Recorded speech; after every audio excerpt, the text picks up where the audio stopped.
One of the most important questions of our lives, of our history of human creativity, of philosophy, is how we can find ourselves, how we define our values, and how ultimately we can find meaning in our lives. In order to answer such questions, we dive deep into the philosophy of Friedrich Nietzsche, who is considered one of the greatest thinkers of all time and a precursor of existentialism. He was famously known for his unconventional ideas about morality and religion, and in spite of his controversial work, he proved to be a very deep thinker, showing great insights into the true nature of human psychology, writing guidelines relating to how individuals can shape their future by taking responsibility for who they are. Nietzsche wrote several books, and his teachings have shaped the lives of many people, from psychologists to poets, dancers to social revolutionaries. According to Nietzsche, finding yourself is one of the most fundamental endeavors of your life. And so, here are 4 steps inspired by the philosophy of Friedrich Nietzsche, which you can take from to help you get closer to finding yourself and becoming who you truly want to become. Number 1. Don't follow the herd mentality. Nietzsche says, "What we've called universal values, what we've called truth, has always only ever been the personal expressions of those who promoted them." Nietzsche believed a rigid societal code creates what he called the herd mentality. Like a herd of animals, a herd mentality aims towards sameness, comfort, and the preservation of its population. Similarly, the moral code of society has been fabricated by other individuals and then imposed on other people, so that society can have control over human behavior. Although that can protect us from certain extreme human behaviors, it also limits our individuality and creativity.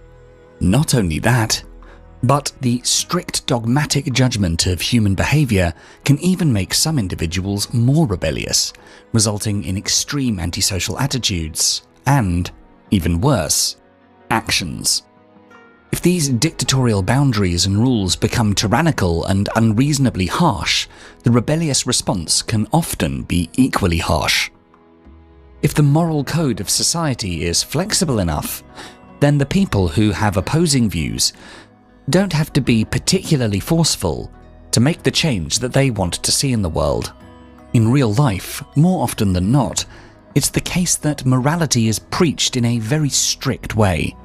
It is not only that the societal, religious, and educational structures present it that way, it's also the attitude of the majority of people that don't want to stand out from the group in fear of being rejected. Therefore, every person that stands out too much, according to representatives of these groups, is someone that seems terrifying and dangerous. It is a well-known fact that people are afraid of the unknown, and that is perfectly mirrored in this dynamic. This can be seen in our everyday lives, whether it's the Middle Ages or the modern-day world. This dynamic is always present. Whether it's Galileo being killed for thinking outside the box, or at school when your classmates ridiculed you or some other student for being different and standing out, it's all cut from the same cloth. The herd consists of people that have amputated their creativity, dreams, and goals, and that are feeling insecure and even threatened by everyone that exhibits those qualities. Those people are afraid of change, afraid of admitting to themselves that some of their potential has not been fully realized. Although that realization is scary, an individualistic and driven person must not let themselves be dragged down by other people's mistakes in life. Instead, you need to go your own way, leave the herd behind, and then shine a light so bright that it can't be ignored. You can start by questioning and silencing those negative voices that you internalized when you were young. Whether it's a parent, a harsh teacher, a narcissistic partner, it doesn't matter.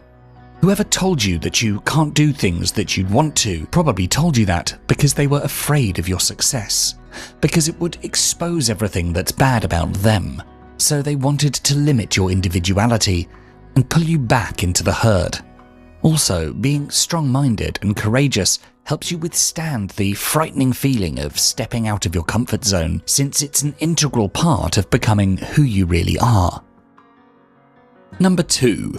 Embrace the difficulty of self-discovery.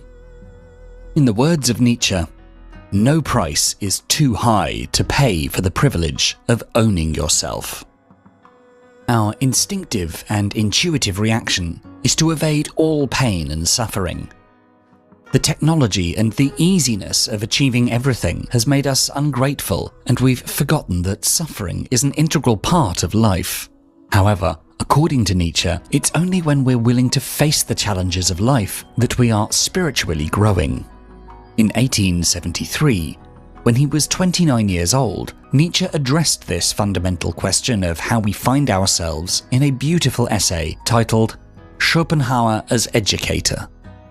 In this essay, he argued that if someone wishes to be somebody in this life, to maximize their potential, they need to take the difficult path, which often leads to isolation. Being a loner is not easy. But this is one of the prices someone must pay for the privilege of owning themselves. To keep yourself from being overwhelmed by the tribe, you must distance yourself from others. You need to strive to be free, and this might lead to severe difficulties in your life. You should refuse taking an easy path, and you should decide to embark in the quest for gaining your freedom to be yourself, no matter how frightening it might be. To be free means also to be free from all physiological and psychological needs. In other words, to not let them drive you, but for you to drive them instead. For example, whenever you feel an emotional urge to do something, like complaining to somebody in a very passionate way, you must try to become first conscious of this impulse, and then decide if you should act upon it or not. Nietzsche's philosophy on this point is somehow similar to many modern-day motivational gurus and thought leaders, but the similarity is only on the surface. If motivational gurus focus on self-development mostly in order to achieve worldly success and a fulfilled life on a material and relational level, Nietzsche goes deeper. For him, the fight is an inner fight. The struggle is to find himself, and this quest is a much more difficult quest, requiring a very different kind of sacrifice. For example, if a motivational guru teaches you how to become more confident in order to become popular and attract investors for your business, Nietzsche teaches you to first analyze the primary root of your desire to be confident, and usually you'll find it's just a desire to impress other people, such as your loved ones and your friends, or to prove a point about yourself to society in general. A simple analysis might make you give up this desire and focus more on what really matters in your life, on much deeper issues like self-discovery, and this endeavor might make you a loner. Not accepting to compromise yourself can very well put you in conflict with many people. It means changing your lifestyle. It means giving up friendships or other types of relationships, to look deep into your fears, to analyze your deepest emotions, your darkness, and to rise above them. You have to break down the chains of opinion and fear. Nietzsche encourages us to challenge our own demons, but you should not cast them out, as beyond them, there is a deep meaning which you should try to understand. You need to get out there in the world, do things, experience different temptations, but always be present with your entire consciousness, and, in the end, emerge as an individual with a distinct strength of character and a much richer inner nature. If you don't go out and experience life firsthand in a fully aware state, you cannot claim you've lived your life. How far you can go depends on how much you're willing to pay for that. To reach the state of self-ownership and to avoid going through life in a meaningless way without direction, you must learn how to find your inner genius. To get in touch with your inner genius, you must walk a path no one has walked before, as you are unique and no one can walk that path on your behalf. Finding yourself is finding your uniqueness, that unique set of values and things that you truly love and which represent you. Number 3. Say yes to what gives you meaning. To quote Nietzsche, "He who has a why can bear almost any how." Nietzsche's philosophy proposes that we say yes to whatever gives us meaning in our own lives, the things we find value in personally. In ages past, the meaning of everything was assured by God. However, according to Nietzsche, in an increasingly secular and scientific society, one can no longer turn to religion to find meaning. He found this concerning, as the typical person would be driven to nihilism, meaning general apathy and an unwillingness to find meaning in life without help. So he offers us 3 solutions that we as individuals can try to use to find meaning in our lives. His first suggestion was to replace religion with philosophy, art, music, literature, theatre, and other parts of the humanities to provide similar benefits. The humanities offer us the ability to contextualize our sufferings, our efforts, and a chance to see our lives as not so different from those around us. They can offer insights into how we might tackle problems we must all face. However, it is important that we see them as a tool for living and not just as an academic study. Reading history not just for the facts, but for what those facts tell us, seeing them as a way to edify yourself, or watching tragic plays to see and comprehend the beauty in sad events, not just the entertainment. If humanities don't interest you, then Nietzsche suggests a second option of becoming an Übermensch. The Übermensch is a superhuman that creates his own meaning and values without reference to outside influences. Such an individual can overcome the problem of the meaning of life by simply inventing his own meaning and taking full responsibility for it. According to Nietzsche, only a few men came close to being an Übermensch, and they were Julius Caesar, Napoleon Bonaparte, the Buddha, and Goethe. For us humans, we can hope to find some meaning in looking inward and evaluating what things we really value and what things we only say we like because society tells us so. Nietzsche sees the psychological evolution of humanity as an ever-advancing story, and one which we should take part in. If becoming a superhuman isn't something you value, then Nietzsche suggests another method to find meaning, which is loving your life, no matter what it has in it. Amor fati, the lover of fate, is one of Nietzsche's most interesting ideas, and one which can offer us a great deal of solace when we most need it. To love your fate is to know that everything that has happened in your life, the good, the bad, and indeed the ugly, has contributed to who you are and what you're doing at this very moment. Trying to create yourself will lead to some failures, but embracing those failures alongside your successes can help re-spark the love of life and can help you see the meaning of it even in the worst moments. Number 4. Find your true values. Nietzsche asks us, what if some day or night a demon were to steal after you into your loneliest loneliness and say to you, "This life, as you now live it and have lived it, you will have to live once more and innumerable times more"? Would you not throw yourself down and gnash your teeth and curse the demon who spoke thus? Nietzsche believed that we need to create our own values to lift the greatest weight. The greatest weight is a metaphorical situation put forth by Nietzsche, which represents the feeling that crushes you into repeating past mistakes because of the unevaluated values you adopt from your herd. The goal of this concept is to make you ask yourself, is what you're doing truly meaningful, or are you just acting out of what your herd thinks is right? If you think that the things you're doing are worth repeating eternally, that you can be sure you are fully individuated, you will have enough courage and strength to lift the greatest weight. If you don't think that the way you've been living is worth repeating innumerably, chances are you haven't formed your own values, and you are still a slave to your society, and worse yet, a slave to yourself.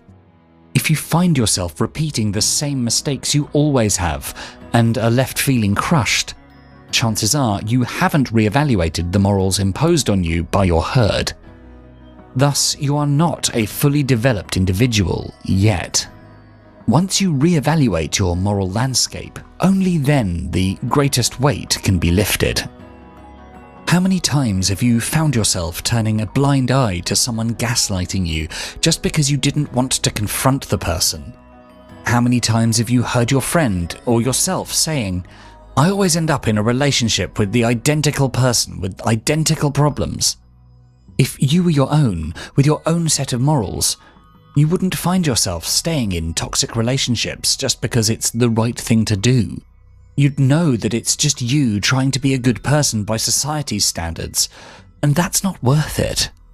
Nietzsche suggests that in every little thing, ask yourself, do you desire this once more and innumerable times over? If the answer is no, then you need to change yourself and reevaluate your values. Then, and only then, the weight can be lifted. True good lies beyond standard definitions of good and evil. Most of us live our lives in our self-imposed jail. Our jail cells are blandly pre-subscribed by social beliefs that captivate the wildness and individualism of the human spirit. Many of us submit to the comfort of this cage. Nietzsche recognized that we can escape our enclosure of forced beliefs and awaken ourselves to what we value personally. To break free and to create your own values and meaning in life, you have to undergo this transformation. You have to go through this rebellious phase. You need to have the courage to break the chains of tradition, of religion, of society, and perhaps you even have to distance yourself from several people in your life. It doesn't need to be a violent and sudden reaction. It can and should be a smart, calm, but definitive one. You can start with making a list of everything and everyone you think limits your freedom to be yourself. It can be an unfortunate unwritten rule at your workplace. It could be your spouse who always tries to control and correct your behavior, or it may be your friends or your parents who criticize you when you behave in a particular way. Once you've done this, try to think of possible strategies of how to change that situation. Maybe you could have a discussion with your spouse in which you can talk about the issue. Perhaps you talk to your colleagues or supervisors in a meeting at work regarding the problems you're experiencing, how it affects you, and how you would like it to change. Or you could find new friends who can appreciate you better. When you feel overtaken by the greatest weight, you don't need to hide your aspirations, but instead you need to break out from your self-made, herd-based prison and chase after the dreams that give meaning to your life. If you enjoyed this video, please do make sure to check out the full Philosophies for Life channel, and for more videos to help you find success and happiness using ancient philosophical wisdom, don't forget to subscribe. Thanks so much for watching.